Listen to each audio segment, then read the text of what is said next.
Oh, anh chỉ phải nói là the loving friends thế. Ban lại anh là sắp chín rồi.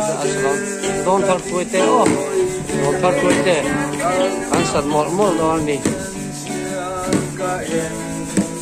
Cái này hiện trong rồi.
Thì một chút chat rồi